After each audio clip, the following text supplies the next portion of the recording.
Alright, stats Monday, March 30th. Today we're going to learn how to find z-scores, which we kind of already know how to do. We're going to go over that. We're going to find probabilities based on z-scores, and then we're going to find probabilities based on means and standard deviations. This is 5.1 and 5.2. So z-score is the number of standard deviations away from the mean a certain data point is. This only works if you have normal data, so it has to be symmetric. So if I know the mean is, let's see here, the mean is 10, and my point is 12, and my z-score, my standard deviation is 1.5, how many standard deviations away is 12 from 10? So the difference between 12 and 10 is 2, so that's the distance, and then you take that distance and you divide by the number of, the standard deviation is, and that gives you the number of standard deviations. So it's z equals x, which for us is going to be 12 minus x bar, which is always the center, 10 over the number of standard deviations, which is 1.5. So that's 2 divided by 1.5. 1.33 standard deviations. So the z-score here is 1.3 repeating, meaning it's 1.3 standard deviations higher than the mean. If it's higher than the mean, the z-score will be positive, and if it's lower than the mean, the z-score will be negative. So here let's do the same thing. Let's assume the data is normal, meaning it's symmetric. So here the mean is going to be 27. The standard deviation is going to be 3. And now we're going to figure out the z-score of this, which is 14. So again, this is under the mean, so we should get a negative z-score. So it's going to be z equals x, which is my data point, minus my mean, divided by my standard deviation. So 14 minus 27, which is negative 13, divided by 3 gives me negative 4.3. So that's negative 4.3 repeating standard deviations away from the mean. Okay, cool. So the reason why we need to know the number of standard deviations is because our calculator has into it a program that will have us find the probability of some z that's bigger than a certain standard deviation away. So let's say here that my z-score is 0.5. So I'll just draw a little diagram here. For the z-score, the z is always going to be, the mean is always going to be 0, and the standard deviation is always going to be 1.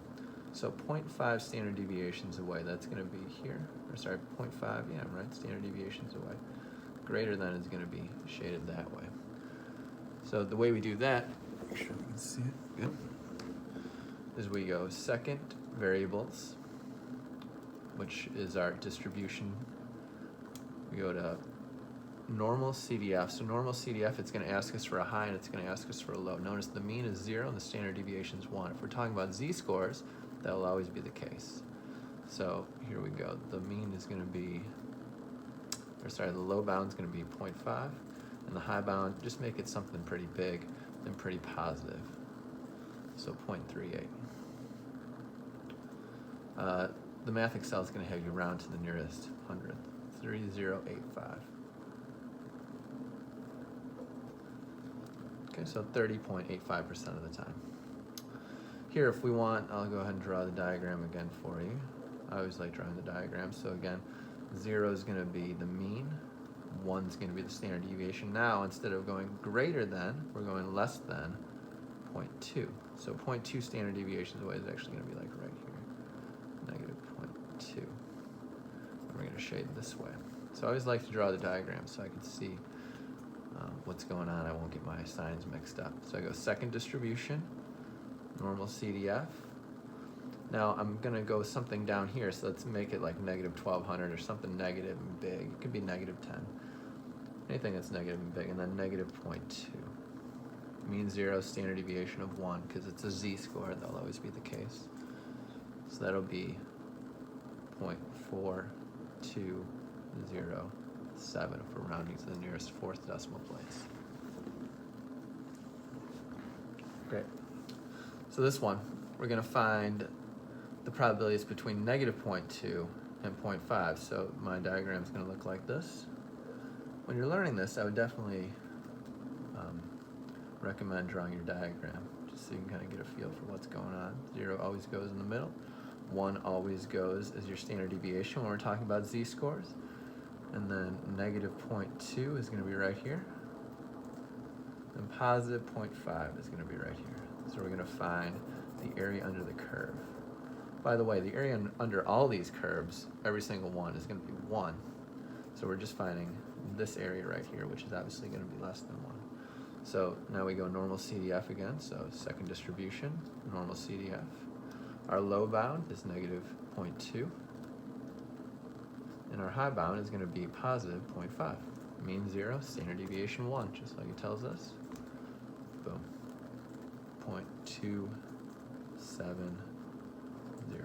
So that's the probabilities between those standard deviations. Okay. So normal CDF only has inputs of z-scores. So you can actually,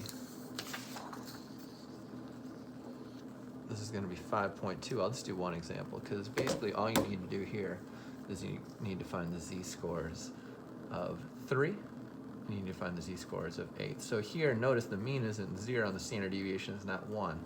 The mean is 5 and the standard deviation is 2. So this problem wants us to find the area under the curve between 3 and 8. And notice 5 will go in the middle, and the standard deviation of 2 will go right there. So what we have to do is we have to make another curve here, and we have to make, instead of 5 our mean, we need to make 0 the mean. So we have to normalize this. We need to make 1 the standard deviation.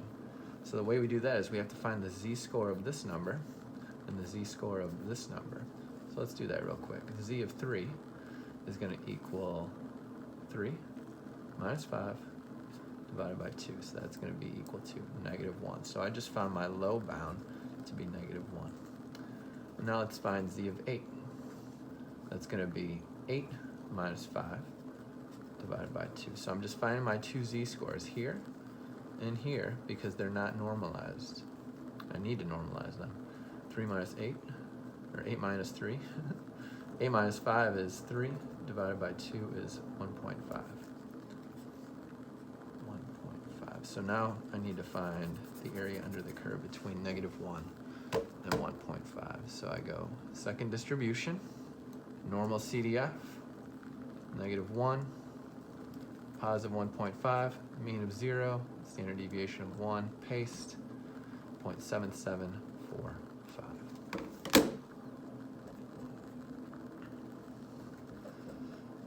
So that's a good example because it makes us find the standard deviations, the z-scores here, the number of standard deviations away 3 is from the mean, the number of standard deviations away 8 is from the mean.